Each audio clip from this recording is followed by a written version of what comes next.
Back here, first things first, we're joined by former Super Bowl champ Chris Kenny. Hey, Chris. Hey, Jenna. Great to have you. See you. Great to be in. Enjoying Merry Christmas. Happy holidays to everybody. All of it. No, it was a great holiday. Good. Family came in town. We didn't actually have Christmas until yesterday. My nephews finally got in town, and so that was fun. We all opened the gifts together. It was really nice. In jail or something? A little travel delay? Come on, CC. We had some moving parts. We had some moving parts, but they showed up. That was the biggest thing. That was the biggest thing. It felt like Christmas when the kids got there. Well, you know what? When the kids got Merry Christmas then to the Cannies, who are just now realizing it is actually a few days past. So much shade, Jenna. Time for your Subway choice moment. Canny, a little deja vu all over again in Philly. Nick Foles has stepped in for an injured Carson Wentz and won his last 2 games to keep the Eagles' playoff hopes alive. That was my script last year. That's my script this year. With players building shrines to Nick Foles in their lockers, Foles getting the start in the season finale Sunday, Doug Pederson could have a quarterback conundrum on his hands if the Eagles sneak into the playoffs. But the head coach told Carson Wentz that he has no need to worry. I mean, he understands. He knows the situation he's in. He's trying to get healthy, and but at the same time, I want him to understand that, hey, he's our guy. He's the guy we drafted, and moving forward, he's our quarterback, and I don't have to sit there and keep encouraging. He knows that, and so, but we do have conversation, and I try to encourage him the best I can. Chris Kenny, is there anything Nick Foles can do to grab that starting job from Carson Wentz at this point? Well, long term, no. I think Doug Pederson is absolutely right. The organization has way too much invested in Carson Wentz to decide that he's not going to be their franchise guy for the future. Now, what I will say is this. He's their franchise guy for right now. Based on the way that this team is playing. He being Nick Foles. Nick Foles. That's what I'm saying. Nick Foles is their franchise guy right now, just the way that this team has been playing the last couple of weeks. And you saw it again this past week against Houston. I mean, just the way that he was able to perform, throwing for 471 and 4 touchdowns. I mean, you saw their offense be able to sustain drives. You just saw overall energy raised to another level with this team. And I think that's the most impressive part about what Nick Foles has been able to do. It's not necessarily from the X's and O's standpoint, but what I'm seeing in terms of overall play of the team. And so I think this team is starting to build some momentum. And if they just so happen to be able to get into the postseason, if they can take care of their business on the road in the division against the Redskins, and somehow, some way, Minnesota stumbles against the Chicago Bears, I mean, this is a dangerous Philadelphia Eagles team because they did it before. They've got the confidence that they can perform in the postseason. So I just look at this Nick Foles situation and say he's probably the guy that needs to be under center for the Eagles right now. He is definitely going to be the guy under center right now, and I think this is very simple. I don't think it's complicated. I think that Carson Wentz is the starting quarterback for Philadelphia, first game of 2019, unless Philly goes to the Super Bowl again. And at this point, I don't think you can say it's impossible. I think it's highly unlikely. But if Nick Foles, if they win this weekend, and I don't think it'd take a big Minnesota stumble to lose to a Bears team that looks like they're going to play their guys. They said yesterday they're going to play their guys. The Bears are better than them, and the Bears theoretically are playing for a 2 seed. 2 seed if the Rams lose. Yeah. So it doesn't take a bunch of events for the Eagles to get into the playoffs. If they get in, they'll be the 6th seed. They will have no home games. If Nick Foles wins 3 consecutive road playoff games to get back to a Super Bowl. And that would be what, the Bears, the Saints, and the Rams? Most likely. Yeah. It was some combination of that.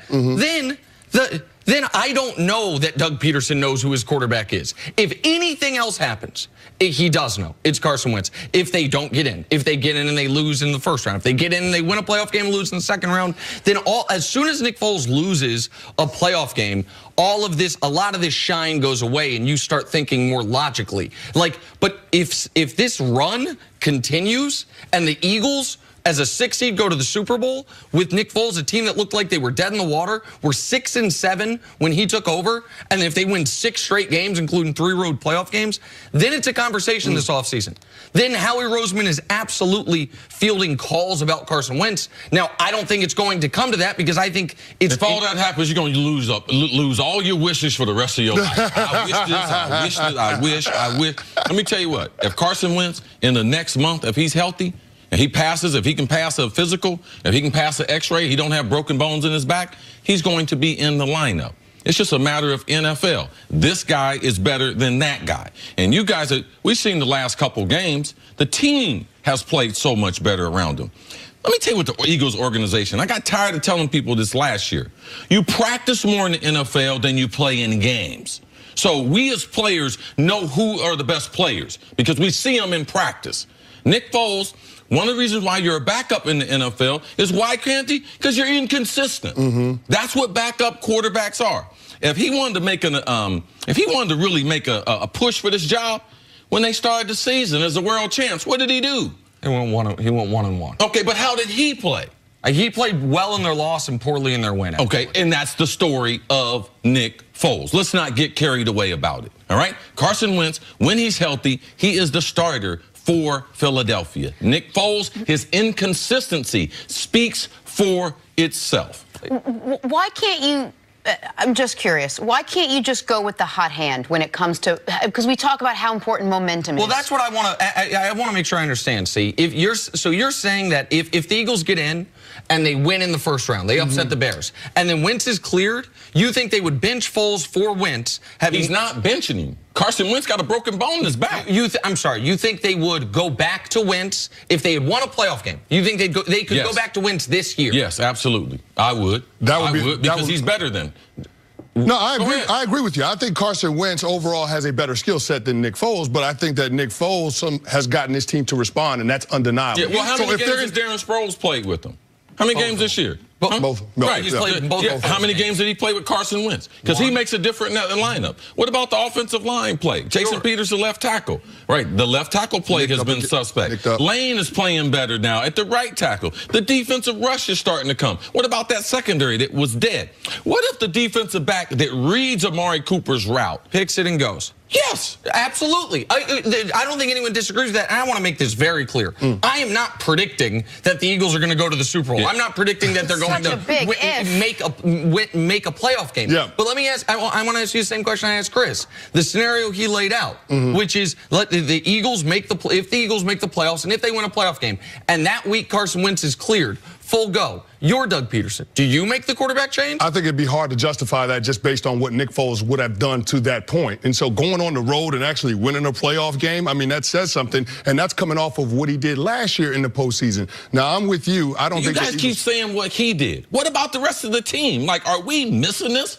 Like, is it all of a sudden turned into golf? Is this tennis? No, but see, I will say this, man. When you're in the locker room with those guys, and you know this, when you have a guy under center that you believe gives you a chance just based on the way that he's playing, then you'll roll with him. Now, I'm not saying you're a defensive player. You think that way. I'm a wide receiver. I'm going with the most talented guy because I know better. And I know how all the components. If I don't support him with a running game, which, look at Nick Foles. Look at their play distribution when they win and when he plays well compared to Carson Wentz and the lack of support that he's gotten. The only thing that I like is for Doug Pederson to be more aggressive and to have Carson Wentz throw the ball down the field a little more. That's the adjustment that I would make as a wide receiver because we know who's the most talented. We know who can make the most plays. You mentioned as a wide receiver. Do you think Alshon Jeffrey is eager for Carson Wentz to come back, or you think he's happy that Nick Foles is in there? He knows it's not Carson Wentz's fault that he's not being directed on the routes down the field. He knows better than that. But I will say this, the explosive plays in the offense, they just showed up in the last couple of weeks. And you saw it again against the Texans. They had 8 plays of 20 yards or more. I can't dismiss the fact that Nick Foles is a part of what we're seeing in terms of this Eagles offense being more aggressive and being more explosive. And I want to ask you one question about something we talked about before the show, which is you talked about in the locker room. I know everyone who watches football knows Carson Wentz is a more talented quarterback. Yes. But in the locker room, they saw the hit we were talking about. What Jadeveon Clowney did. His helmet to the sternum, as we were talking about before the show. And Nick Foles missed one play, came back and drove him down the field. That's your job. I ain't giving you no congratulations. That's your job. That's what you're supposed to do.